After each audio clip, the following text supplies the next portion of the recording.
அமெரிக்காவில் ஐக்கிய நாடுகள் பொதுச்சபையிட 80வது அமர்வில் இலங்கை ஜனாதிபதி அனுரகுமார திசாநாயக்க அவர்கள் கலந்து கொண்டு ஒரு உரையாற்றியிருக்கிறார். அந்த உரையில் நிறைய விஷயங்களை அவர் வெளிப்படுத்தியிருக்கிறார். உலகத்துக்கும் சரி இல்லாட்டி இலங்கை தொடர்பிலையும் சரி இலங்கையை பிரதிநிதித்துவப்படுத்தி நிறைய விடயங்களை அந்த உரையில் சொல்லியிருக்கிறார். என்னென்ன விஷயங்களெல்லாம் அங்கே பகிரப்பட்டிருக்குது, அதே மாதிரி முக்கியமாக இப்போ உலகத்தினுடைய ஒரு பெரிய பேசுபொருளாக மாறி போய் கொண்டிருக்கிற இஸ்ரேல் காசாவினுடைய போர் தொடர்பாகவும் காசாவை இலங்கை என்ற ரீதியில் நாங்கள் ஆதரிக்கிறோமா இல்லையா என்ற விடயத்தையும் ஜனாதிபதி அனுரகுமார திசாநாயக்க வெளிப்படுத்தியிருக்கிறார். என்னென்ன விடயங்கள் எல்லாம் சொல்லியிருக்கிறான்றதை இந்த வீடியோவில் தெளிவாக முழுமையாக பார்க்க போகிறோம். என்ன விஷயம் மட்டும் முதல்ல இருந்தே பார்க்கலாம். அனைவருக்கும் வணக்கம். நான் உங்கள் VK கரைகாலன்.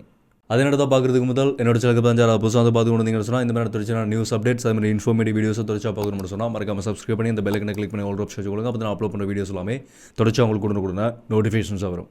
அது மாதிரி யாராவது பர்சனலாக ஃபாலோ பண்ணுறீங்கன்னு சொன்னால் இன்ஸ்டாகிராமில் போய் VK கரைகாலன் சர்ச் பண்ணிங்கன்னு சொன்னால் ப்ரிஃபர் மாதிரி ஃபாலோ பண்ணிக்கொள்ளுங்க. இந்த வீடியோ லைக் பண்ணுறது பார்த்தீங்கன்னா வீடியோ கடைசியில் முடிஞ்ச வரைக்கும் எல்லாருக்குமே இந்த வீடியோ ஷேர் பண்ணிவிட்ருங்க. ஓகே, அமெரிக்காவில் நடக்கிற ஐக்கிய நாடுகள் பொதுச்சபையிட 80வது அமர்வில் கலந்து கொள்றதுக்காக இலங்கை ஜனாதிபதி அனுரகுமார திசாநாயக்க செப்டம்பர் 22ஆம் தேதி நாட்டிலிருந்து அமெரிக்காவுக்கு போயிருந்தார். அந்த அமர்வில் கலந்து கொள்வது மட்டும் இல்லாமல் முக்கியமான பல நாடுகளினுடைய அரச தலைவர்களையும் அதே மாதிரி அமெரிக்காவில் இருக்கக்கூடிய இலங்கை மக்களையும் சந்திக்கிறதுக்கான ஒரு நோக்கத்தோடு தான் அமெரிக்காவுக்கு பயணம் செஞ்சிருக்கிறதா அவருடைய உத்தியோகபூர்வ தகவல்களில் வெளிப்படுத்தப்படுகிறது. அந்த அடிப்படையில் அந்த 80வது ஐக்கிய நாடுகள் பொதுச்சபையினுடைய அமர்வில் ஜனாதிபதி உரையாற்றியிருந்தார். அந்த உரையில் நிறைய முக்கியமான விடயங்கள், முக்கியமான தலைப்புகள் இலங்கை பற்றியும் உலகத்துக்கான ஒரு எடுத்துக்காட்டுகள் பற்றியும் இந்தந்த விடயங்கள் எல்லாத்தையும் கட்டாயமாக கவனம் செலுத்தணுமன்றது தொடர்பாக ஒரு சில விடயங்கள் பேசப்படுகிறது. அது எல்லாத்தையுமே ஒன்றா பார்க்கலாம். முதலாவது அவருடைய உரையில் பிரதானமாக கவனம் செலுத்தப்பட்டது உலகத்தினுடைய கொடுமையான வறுமையும் அந்த வறுமையால் இழக்கப்படுற கல்வியும் பற்றி.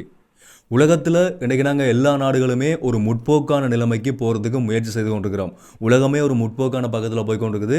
தொழில்நுட்ப வளர்ச்சியில் ஆரம்பித்து பொருளாதாரத்திலிருந்து எல்லா இடத்துலையுமே நாங்கள் முன்னேறி போய் கொண்டிருக்கிறோம். ஆனால் இன்றைக்கு வரைக்கும் எங்கட நாடு உட்பட உலகத்தினுடைய பல நாடுகளில் வறுமைன்றதை எங்களால் ஒழிக்க முடியாமல் இருக்குது. அந்த வறுமையால் இழக்கப்படுற கல்வி, இளமையில் கற்க வேண்டிய கல்வியை எத்தனையோ பேர் தங்களோட குடும்பத்தினுடைய ஏழ்மையான சூழ்நிலை காரணமாக அதிகமாக இழந்து கொண்டிருக்கிறார்கள். இந்த வறுமை என்றது முதலாவது உலகத்தினுடைய எல்லா நாடுகளிலும் இருந்து ஒழிக்கப்படணும் என்ற ஒரு விடயத்தை மிக பிரதானமாக முன் வச்சிருந்தார்.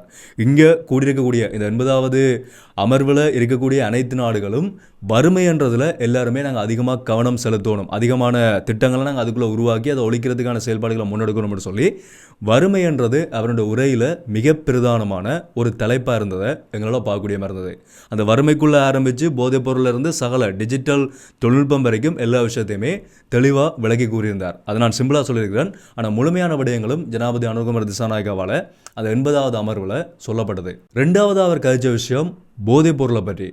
உலகத்தில் இன்றைக்கு ஒரு அழிக்கிற ஒரு ஆயுதம் மாதிரி உருமாறி இருக்கிறது தான் இந்த போதைப்பொருள். உலகத்தினுடைய பெரும்பாலான பெரிய பெரிய சந்தைகளுக்குள்ள கூட இலகுவாக இந்த போதைப் பொருள்ன்றது உள்ளே வந்திருக்குது.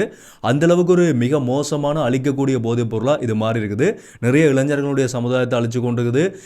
ஒரு நாடுகளுக்குள்ளே எப்படியெல்லாம் இந்த போதைப் பொருள் அந்த நாட்டினுடைய எதிர்காலத்தை அழிக்குதுன்றதையும் தெளிவாக அந்த உரையில் தெளிவுபடுத்தியிருந்தார். இப்போ இலங்கைக்குள்ளே கூட தங்காலை பகுதியில் இப்போ 2 நாட்களுக்கு முதல் ஒரு வீட்டில் இருந்து 3 சடலங்கள் மீட்கப்பட்ட வீட்டில் இருந்து 10,000 மில்லியன் ரூபாய் பெறுமதியான போதைப் பொருட்கள் அந்த இடத்துல மீட்கப்பட்டிருக்குது. இதைப்படி நான் ஏற்கனவே ஒரு வீடியோலையும் சொல்லியிருந்தேன். இந்த போதைப் பொருளை பற்றி நாங்கள் தொடர்ச்சியாக காட்சி கொண்டு வரோம். இந்த கிறிஸ்டல் மெத்தஃபெட்டமைன் அதன் ரோ சப்ஸ்டன்ஸ் எப்படிப்பட்டது, அது எப்படிப்பட்ட விளைவுகளை ஏற்படுத்துது, எப்படியெல்லாம் நாட்டுக்குள்ளே வந்திருக்குது. அரசியல் சப்போர்ட்டோட அவர்களுடைய ஆதரவோடையே இந்த பாதுகாப்பு உலகக்குழுவினுடைய செயற்பாட்டாளர்களால் நாட்டுக்குள்ளே கொண்டு வரப்பட்ட போதைப் பொருட்கள்லாம் இப்போ கைப்பற்றப்பட்டு கொண்டிருக்கிறது. இது ஏற்கனவே கொண்டு வரப்பட்ட போதைப் பொருட்கள்லாம் கடந்த கால ஆட்சியாளர்கள் அவர்களுக்கு ஆதரவு வழங்கி அவர்களை தங்களினுடைய பாதுகாப்புக்கு கீழே வச்சிருந்த இடத்துல இப்போ இந்த புதிய அரசாங்கம் அது எல்லாத்தையுமே இல்லாமாக்கி அந்த போதைப் பொருட்களையும் கண்டுபிடிச்சு அந்த போதைப் பொருட்களோட தொடர்புடைய நபர்களையும் மன்னம்பரியன்னு சொல்லி ஒரு முக்கியமான அரசியல்வாதி கைது செய்யப்பட்டிருந்தார். அவர்கிட்ட பெறப்பட்ட வாக்குமூலங்கள் அதே மாதிரி அந்த பாதுகாப்பு உளவுக்குழுக்களில் கைது செய்யப்பட்ட அவர்களினுடைய வாக்குமூலங்களை வச்சு கொண்டு தான் இப்போ எல்லா இடத்துலையுமே இருந்து இந்த போதைப் பொருள் தொகைகள் கைப்பற்றப்படுது. சாதாரணமாக எல்லாம் இல்லை, ஒட்டுமொத்த இலங்கையுமே மொத்தமாக அழிச்சு விடுற மாதிரி 10,000 மில்லியன் ரூபான்னு சொன்னால் ஜோதிச்சு பாருங்கள் எவ்வளவு பெருமதியான அவ்வளவு கிலோகிராம் போதைப் பொருட்கள், கிட்டத்தட்ட 600 கிலோகிராம் போதைப் பொருள்னு சொல்லப்படுது.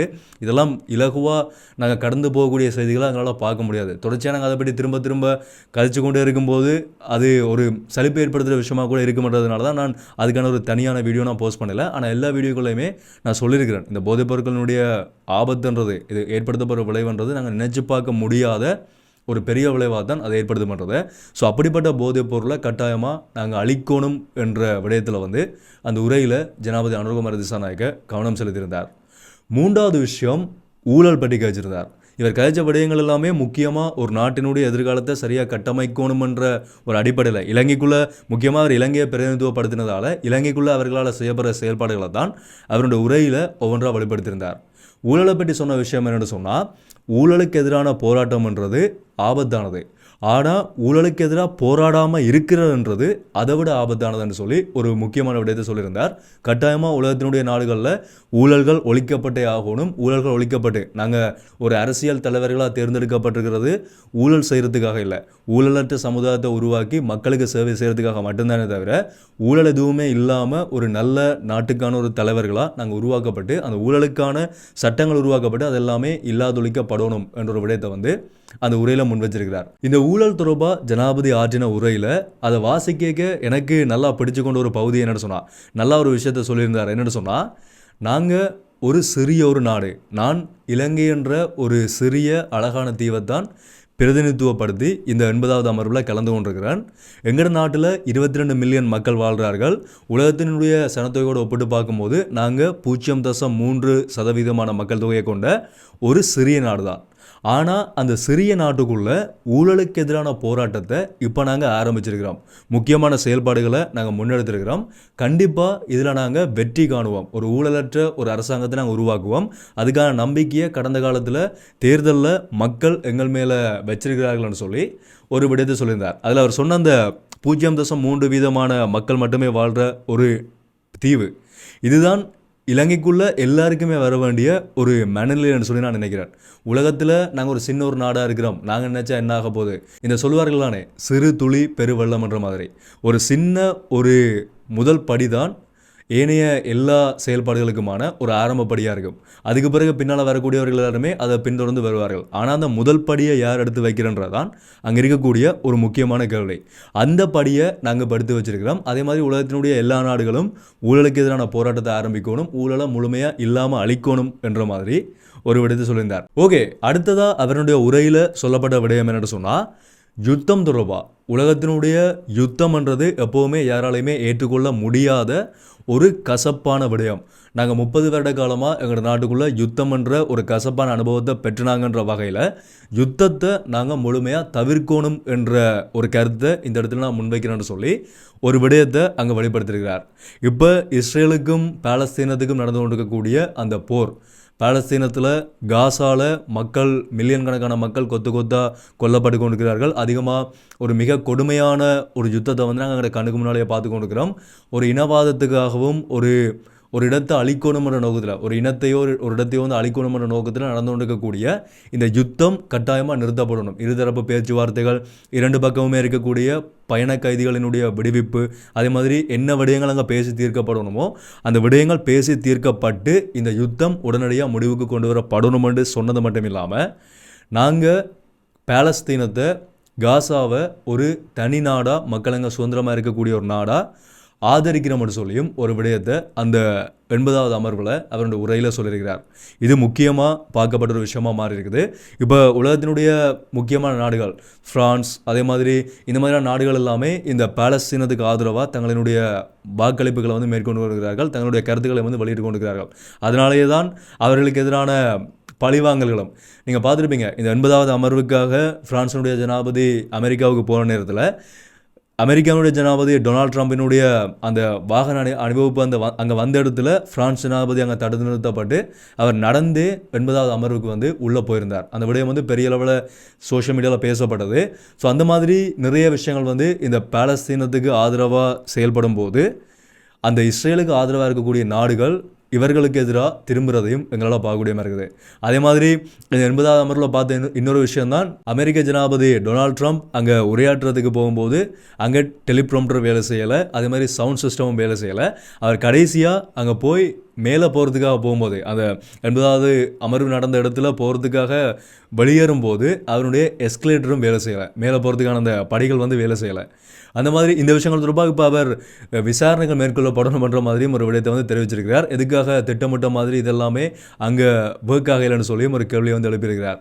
ஸோ இந்த மாதிரியான சில அரசியல் சில சூட்சுமமான செயல்பாடுகளும் அந்த இடத்துல போனதை எங்களால் பார்க்கக்கூடிய மாதிரி இருந்தது. ஓகே, அடுத்ததாக ஜனாதிபதி சொன்ன விஷயம் என்னென்னு சொன்னால், இப்போ எங்களோட நாட்டுக்குள்ளே ஆரம்பிக்கப்பட்டிருக்கிற வளமான நாடு அழகான வாழ்க்கை என்ற தொனிப்பொருளின் கீழே எங்களோட நாட்டுக்குள்ளே நாங்கள் ஒரு சுபீட்சமான எதிர்காலத்தை மக்களுக்கு வழங்குறதுக்காக ஒரு சில முக்கியமான நடவடிக்கைகளை ஆரம்பிச்சிருக்கிறோம். அதுக்குள்ளே ஊழல் அல்லாத நெறிமுறையான ஆட்சி, வறுமை ஒழிப்பு, டிஜிட்டல் மயமாக்கல், சுத்தமான நாடு, கல்வி மற்றும் சுகாதாரம், இந்த விடயங்களில் இந்த ஒரு தலைப்பின் கீழே நாங்கள் முழுமையாக கவனம் செலுத்தியிருக்கிறோம். இதை நோக்கி தான் எங்களுடைய எதிர்காலம் இருக்க போகுது என்ற ஒரு விடயத்தையும் அந்த உரையில் வெளிப்படுத்தியிருக்கிறார். டிஜிட்டல் பொருளாதாரத்தில் நாங்கள் முன்னேறி போக போகிறோம். இப்போ உலகமே டிஜிட்டல் மயமாக்கலாக மாறிக்கொண்டிருக்கிறபடியாக டிஜிட்டல் பொருளாதாரத்துக்குள்ளே போகிற அதே நேரத்தில் வறுமை, கல்வி இதுலேயும் நாங்கள் அதிகமான கவனம் செலுத்தி டிஜிட்டலான ஜனநாயகத்தை நாங்கள் உருவாக்குவோம் என்ற மாதிரி ஒரு விடயத்தை வெளிப்படுத்தியிருக்கிறார். டிஜிட்டல் ஜனநாயகம்தான் எங்களினுடைய புதிய இலக்குன்னு சொல்லியும் ஒரு விடயத்தை அவருடைய உரையில் முக்கியமாக குறிப்பிட்டிருக்கிறார். ஸோ அவருடைய உரையில் முக்கியமாக பார்க்கப்பட்ட விடயங்கள், முக்கியமாக பேசப்பட்ட விடயங்களா இந்த விடயங்கள் தான் எங்களால் பார்க்கக்கூடிய மாதிரி இருந்தது. அவர் உரையாற்றினது மட்டும் இல்லாமல் ஏற்கனவே சொல்லப்பட்ட மாதிரி முக்கியமான அரச தலைவர்களை சந்திச்சிருக்கிறார். ஆஸ்திரேலியாவினுடைய பிரதமரை சந்திச்சிருக்கிறார். அதே மாதிரி இந்த ஐக்கிய நாடுகள் சபையினுடைய தலைவரை சந்திச்சிருக்கிறார். இன்னும் முக்கியமான நிறைய அதிகாரிகளை, அரசு அதிகாரிகளை சந்திச்சு வர மட்டும் இல்லாமல் நிறைய விடயங்கள் வந்து அவர்களுக்கு இடையில் பேசப்பட்டும் இருக்குது. நாட்டினுடைய சுற்றுலாத்துறை தொடர்பாகவும் பொருளாதாரம் தொடர்பாகவும் இன்னும் நிறைய முக்கியமான விஷயங்கள் எல்லா இடத்துலையுமே பேசப்படுறது. அடுத்த கட்டமாக அமெரிக்காவில் இருக்கக்கூடிய இலங்கையினுடைய மக்களை அவர் சந்திப்பார்னு சொல்லியும் ஒரு விடயம் சொல்லப்படுது. ஸோ இந்த விஷயங்கள்லாம் ஐக்கிய நாடுகள் பொதுச்சபையினுடைய 80வது அமர்வில், அமெரிக்காவில் நடைபெற்ற 80வது அமர்வில் இலங்கை ஜனாதிபதி அனுகுமார திசாநாயக்காவால் பேசப்பட்ட நடந்த விடயங்கள். இந்த ஒரு விஷயத்தை நான் கூட ஷேர் பண்ணிக்கணும்னு வச்சிருந்தேன். இதை பற்றின உங்களுடைய கருத்துக்களை நீங்கள் தாராளமாக கீழே கமெண்ட்ல சொல்லுங்கள். அவர் பேசின விஷயங்கள் தொடர்பாகவும் இன்னும் என்ன விஷயங்களெல்லாம் கருத்தில் கொண்டு நாட்டினுடைய எதிர்காலத்தை வளப்படுத்தலாம் என்ற தொடர்பாக நீங்கள் நினைக்கிறீங்கிறதையும் தாராளமாக கீழே கமெண்ட்ல சொல்லுங்கள். தொடர்ச்சியான அப்டேட்ஸ் பார்க்கணும்னு சொன்னால் இனிமேல் சப்ஸ்கிரைப் பண்ணால் பார்த்து சொன்னால் சப்ஸ்கிரைப் பண்ணி இந்த பெல் ஐக்கனை கிளிக் பண்ணி ஒரு ஆப்ஷன் வச்சுக்கோங்க. அப்போ நான் அப்லோட் பண்ண வீடியோஸ் எல்லாமே தொடர்ச்சி உங்களுக்கு கொடுங்க, நோட்டிஃபிகேஷன்ஸ் வரும். ஸோ மீண்டும் ஒரு வீடியோவில் சந்திப்போம். நன்றி.